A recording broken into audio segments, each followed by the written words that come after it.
अस्सलाम वालेकुम वरहमतुल्लाहि वबरकातुहू। दोस्तों मैं ਜਦੋਂ ਵੀ ਕੋਈ ਪੋਸਟ ਲਾਣਾ ਵਾ ਜਦੋਂ ਵੀ ਕੋਈ ਖਬਰ ਲਾਣਾ ਵਾ ਪਿਆ ਤੇ ਪੀਟੀਆਈ ਵਾਲੇ ਭਰਾ ਆ ਕੇ ਨਾ ਤੇ ਮੇਰੀ ਪੋਸਟ ਦੇ ਥੱਲੇ ਜ਼ਬਰਦਸਤ ਇਖਤਲਾਫ ਰਿਕਾਰਡ ਕਰਾਉਂਦੇ ਨੇ ਪਏ।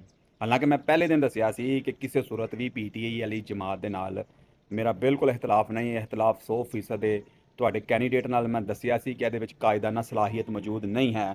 ਇਹ ਇੱਕ ਗਰੁੱਪ ਨੂੰ ਲੀਡ ਨਹੀਂ ਕਰ ਸਕਦਾ, ਇੱਕ ਖਾਨਦਾਨ ਨੂੰ ਲੀਡ ਨਹੀਂ ਕਰ ਸਕਦਾ ਤੇ ਇੱਕ ਪਾਕਿਸਤਾਨ ਦੀ ਸਭ ਤੋਂ ਮਸ਼ਹੂਰ ਜਮਾਤ ਨੂੰ ਇਹ ਕਿਵੇਂ ਲੀਡ ਕਰ ਸਕਦਾ ਹੈ।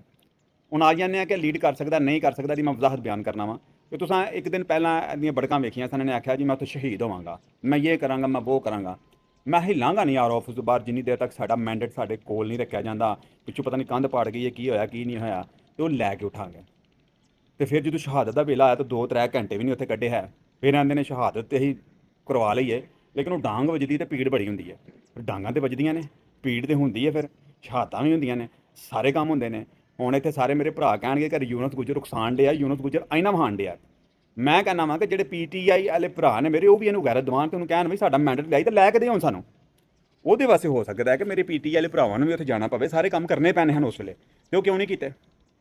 ਹੁਣ ਤੁਸੀਂ ਮਤਲਬ ਮੇਰੀ ਪੋਸਟ ਥੱਲੇ ਆ ਕੇ ਨੈਗੇਟਿਵ ਕਮੈਂਟ ਸ਼ੁਰੂ ਕਰ ਦਿਓ। ਹੁਣ ਵੀ 100% ਮੈਨੂੰ ਉਮੀਦ ਲੋਕਾਂ ਕਰ ਛੱਡਣੇ ਨੇ, ਤੇ ਜਦੋਂ ਹਕਾਇਕ ਬਿਆਨ ਕਰਨੇ ਆ ਪਏ ਉਸ ਪਾਸੇ ਨਹੀਂ ਆਣਾ ਕਿਸੇ ਨੇ ਵੀ। ਮੈਂ ਸਮਝਦਾ ਕਿ ਸੋਸ਼ਲ ਮੀਡੀਆ ਦੀ ਜੰਗ ਤੋਂ ਬਾਹਰ ਨਿਕਲੋ। ਸੋਸ਼ਲ ਮੀਡੀਆ ਦੀ ਜੰਗ ਇੱਕ ਹੱਦ ਤੱਕ ਲੜੀ ਜਾਂਦੀ ਹੈ, ਜਿੱਥੇ ਉਹਦਾ ਇਫੈਕਟ ਹੋਵੇ, ਜਿੱਥੇ ਉਹਦਾ ਫਾਇਦਾ ਹੋਵੇ, ਤੇ ਜਿੱਥੇ ਜ਼ਮੀਨੀ ਜੰਗ ਆ ਜਾਵੇ ਉੱਥੇ ਤੁਸੀਂ ਜਦੋਂ ਸ਼ਹਾਦਤਾਂ ਦਾ ਵੇਲਾ ਆਵੇ, ਜਦੋਂ ਜੰਗ ਦਾ ਵੇਲਾ ਆ ਜਾਏ ਤਾਂ ਤੁਸੀਂ ਕਹੋ ਕਿ ਸੋਸ਼ਲ ਮੀਡੀਆ ਤੋਂ ਬਾਹਰ ਹੀ ਨਹੀਂ ਨਿਕਲਣਾ ਹੈ, ਉਹ ਵੀ ਗਲਤ ਹੈ। ਹੁਣ ਆ ਜਾਣੇ ਆ ਕਿ ਮੈਂ ਸਮਝਣਾ, ਲੋਕੀ ਸਮਝਦੇ ਨੇ ਕਿ ਮੇਰਾ ਪੀਟੀਆਈ ਵਾਲੀ ਜਮਾਤ ਦੇ ਨਾਲ ਇਖਤਲਾਫ ਹੈ। ਅੱਲਾ ਦੀ ਕਸਮ 100% ਮੇਰਾ ਉਹਦੇ ਨਾਲ ਕੋਈ ਇਖਤਲਾਫ ਨਹੀਂ। ਮੈਂ ਸਮਝਦਾ ਕਿ ਹਾਂ ਇੱਕ ਲੀਡਰ, ਇੱਕ ਬੰਦਾ ਹੈ, ਇੱਕ ਮਜ਼ਬੂਤ ਅਸਾਬ ਇਨਸਾਨ ਹੈ, ਲੇਕਿਨ ਜਮਾਤ ਦੇ ਜਿਹੜੇ ਬਾਕੀ ਕਿਆਦਤ ਹੈ ਮੇਰਾ ਉਹਦੇ ਨਾਲ 200% ਇਖਤਲਾਫ ਹੈ। ਮੈਂ ਸਮਝਦਾ ਕਿ ਉਹ ਹਾਨ ਨਾਲ ਓਨੈਸਟ ਹੈ ਹੀ ਨਹੀਂ।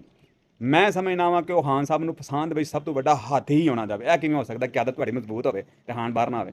ਹਾਨ ਬਾਹਰ ਆ ਜਾਂਦਾ ਵੇ, ਲੇਕਿਨ ਇਹੋ ਜਿਹੇ ਜਿਹੜੇ ਲੋਕ ਇੰਜੋਇਮੈਂਟ ਕਰਨ ਵਾਲੇ ਨੇ, ਇਹੋ ਜਿਹੇ ਲੋਕ ਜਿਹੜੇ ਸ਼ੁਭਤਾਬਾਜ਼ੀ ਕਰਨ ਵਾਲੇ ਨੇ, ਤੇ ਮੈਂ ਸਮਝਦਾ ਕਿ ਸਾਰੀ ਪੀਟੀਆਈ ਦੀ ਜਮਾਤ ਜਿੰਨੀ ਵੀ ਸਾਰੀ ਸ਼ੁਭਤਾਬਾਜ਼ੀ ਕਰਦੀ ਵੀ ਬਾਹਰ ਬਹਿ ਕੇ। ਜੇ ਹਾਨ ਨੂੰ ਛਡਵਾਉਣਾ ਹੋਵੇ ਤੇ ਇੰਨਾ ਟਾਈਮ ਲੱਗਦਾ, ਇੰਨਾ ਕੁਛ ਹੁੰਦਾ। ਹਾਨ ਨੇ ਜਦੋਂ 2014 ਵਾਲਾ ਧਰਨਾ ਦਿੱਤਾ ਸੀ, ਪਤਾ ਜੇ 4 ਮਹੀਨੇ ਉਹ ਧਰਨਾ ਚੱਲਿਆ ਸੀ। ਸਾਡੀ ਤਰੀਕ ਗਵਾਹ ਕਿ ਐਡਾ ਲੰਮਾ ਧਰਨਾ ਕਿਸੇ ਨੇ ਦਿੱਤਾ ਹੈ।